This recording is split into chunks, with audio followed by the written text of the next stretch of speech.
नमस्कार, झारखंड के संथाल परगना न्यूज में आपका स्वागत है। अब आप खबर जानेंगे दुमका, देवघर, जामताड़ा, गोड्डा, पाकुड़ और साहिबगंज जिला से।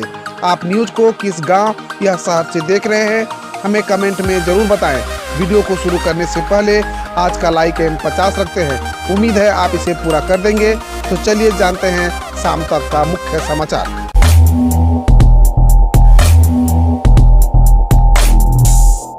सीएम हेमंत सोरेन आज करेंगे ऐलान 15 मई तक झारखंड में संपूर्ण लॉकडाउन का। झारखंड में आंशिक लॉकडाउन का दूसरा चरण गुरुवार की सुबह 6 बजे समाप्त हो जाएगी। इससे पहले मुख्यमंत्री हेमंत सोरेन बुधवार को इस बारे में मंत्रियों से विचार विमर्श कर उच्च अधिकारियों के साथ बैठक के बाद अहम फैसला करेंगे। फैसला में संपूर्ण लॉकडाउन लगाने का भी लिया जा सकता है। सूत्रों का कहना है कि सरकार 15 मई तक लॉकडाउन बढ़ा सकते हैं। उन्होंने कहा कि कोरोना के चैन को तोड़ने के लिए अभी कुछ दिन के लिए और सख्ती के साथ सरकार लॉकडाउन लगा सकती है। सरकार आने वाले दिनों में सख्ती और भी बढ़ाने पक्ष में दिख रही है। शादी और तमाम सामाजिक कार्यक्रमों की छूट को समाप्त भी किया जा सकता है। मिली जानकारी के अनुसार 11 बजे तक ही खुल सकेंगे दुकान। झारखंड में संपूर्ण लॉकडाउन लगने के बाद जरूरी सामान की दुकान खोलने का समय 2 बजे से घटाकर 11 बजे तक किया जा सकता है। इसके साथ ही झारखंड सरकार राशन कार्ड धारकों और गरीबों को मुफ्त में राशन देने का फैसला ले सकती है।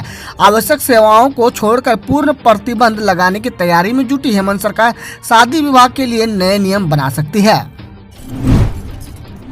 बंगाल हिंसा के खिलाफ जमशेदपुर में भाजपा कार्यकर्ता अपने अपने घर में कर रहे हैं विरोध प्रदर्शन। पश्चिम बंगाल में विधानसभा चुनाव की आहट से ही जो हिंसा शुरू हुई थी, उससे मतगणना के बाद विकराल रूप धारण कर लिया है। इससे लेकर भाजपा के राष्ट्रीय अध्यक्ष जगत प्रकाश नड्डा भी कोलकाता पहुंच गए। उनके आह्वान पर देश भर में जमशेदपुर में भाजपा कार्यकर्ता अपने अपने घर से विरोध प्रदर्शन कर रहे हैं। बंगाल में तत्काल लागू हो राष्ट्रपति शासन। भारतीय जन महासभा ने आपात बैठक के बाद सेना उतारने की मांग की है। बंगाल में मतगणना के बाद बेहिसाब हिंसा फैल रही है। टीएमसी के खिलाफ वोट देने वाले को मार पीटा जा रहा है, उनकी हत्या कर दी जा रही है। ऐसे में वहां तत्काल राष्ट्रपति शासन लगाना चाहिए। यह मांग भारतीय जन महासभा के आपात ऑनलाइन बैठक के बाद राष्ट्रपति से रखी है। मीटिंग की अध्यक्षता कर रहे राष्ट्रीय अध्यक्ष धर्मचंद्र पोद्दार ने कहा कि इस ऑनलाइन मीटिंग में विभिन्न प्रकार की बातें सामने आई है। आज बंगाल में जो हो रहा है वो काफी निंदनीय है।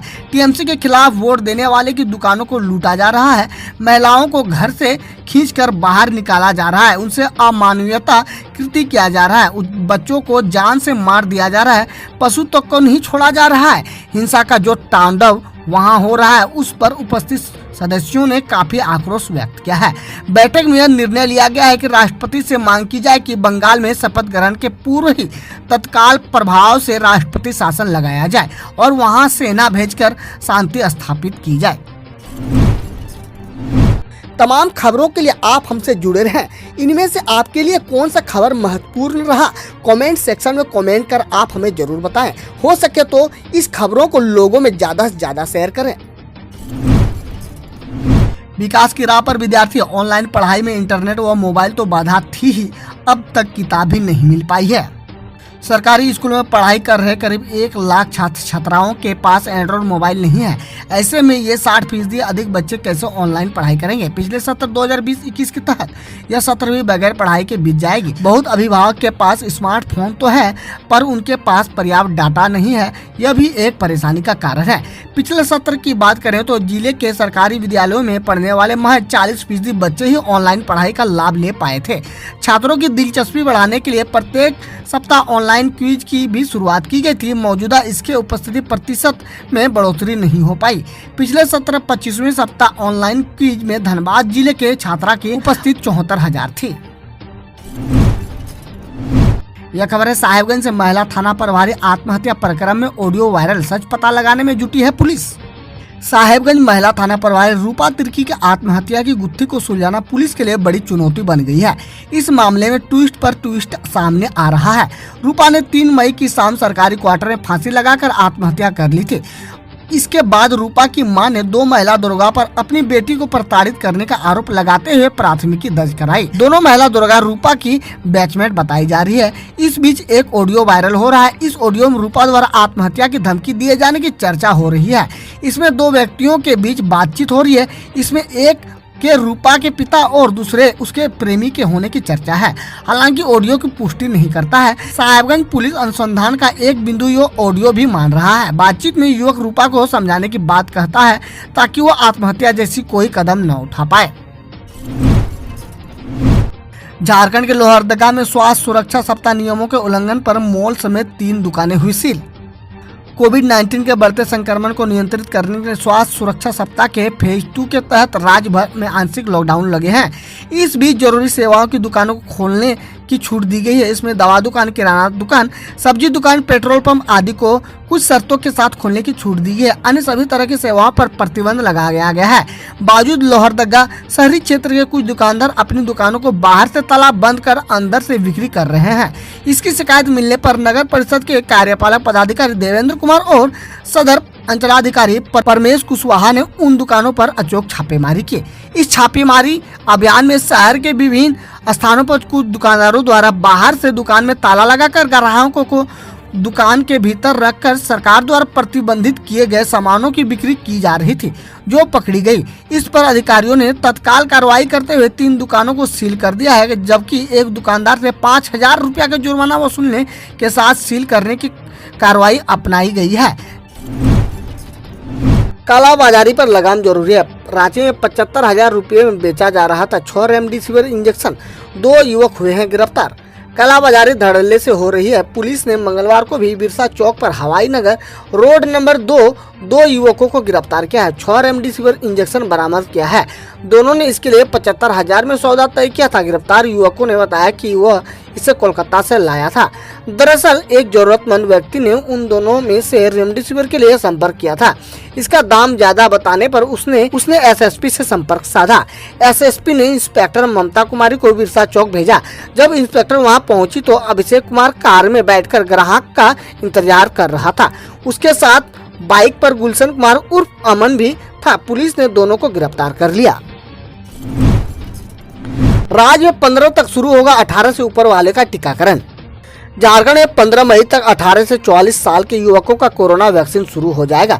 इसके लिए केंद्र सरकार ने झारखंड के लिए फिलहाल टीके के 3 लाख डोज का आवंटन कर दिया है। राज्य में इनके टीकाकरण के लिए 2229 केंद्र तैयार हैं। आधिकारिक सूत्रों के मुताबिक झारखंड सरकार ने सीरम इंस्टीट्यूट ऑफ इंडिया और भारत बायोटेक को 25-25 लाख डोज का ऑर्डर किया है। अलग अलग राज्यों द्वारा किए गए ऑर्डर की जरूरत संक्रमण के आंकड़ों के अनुसार केंद्र ने राज्यों को टीका का आवंटन किया है। झारखंड को जल्द ही ये 3 लाख डोज मिल जाएंगे। इससे 18 से 44 साल के युवाओं को टीकाकरण शुरू कर दिया जाएगा। 3 लाख डोज दिए जाने में करीब 1 सप्ताह का समय लगता है। इस दौरान राज्य को टीके के और डोज मिल जाएंगे। इधर टीकाकरण के लिए स्वास्थ्य विभाग की ऊपर मुख्य सचिव अरुण कुमार सिंह ने बताया कि तैयारी शुरू होकर दी गई है। उन्होंने सभी डीसी को जरूरी निर्देश भी दिया है। उनसे कहा गया कि मुखिया और पंचायत सचिव को भी इसमें शामिल करें ताकि ग्रामीण इलाकों में टीकाकरण का काम सुचारू ढंग से चल सके। खासकर ग्रामीण इलाकों में दूसरा डोज लेने के लिए जागरूक फैलाएं। पहली बार शपथ के साथ नसीहत। जी हां, राज्यपाल ने कहा हिंसा तुरंत बंद हो। दीदी का जवाब अभी तक चुनाव आयोग के हवाले था। बंगाल ममता बनर्जी ने बुधवार को तीसरी बार बंगाल के मुख्यमंत्री शपथ ग्रहण में चौंकाने वाली बात कही।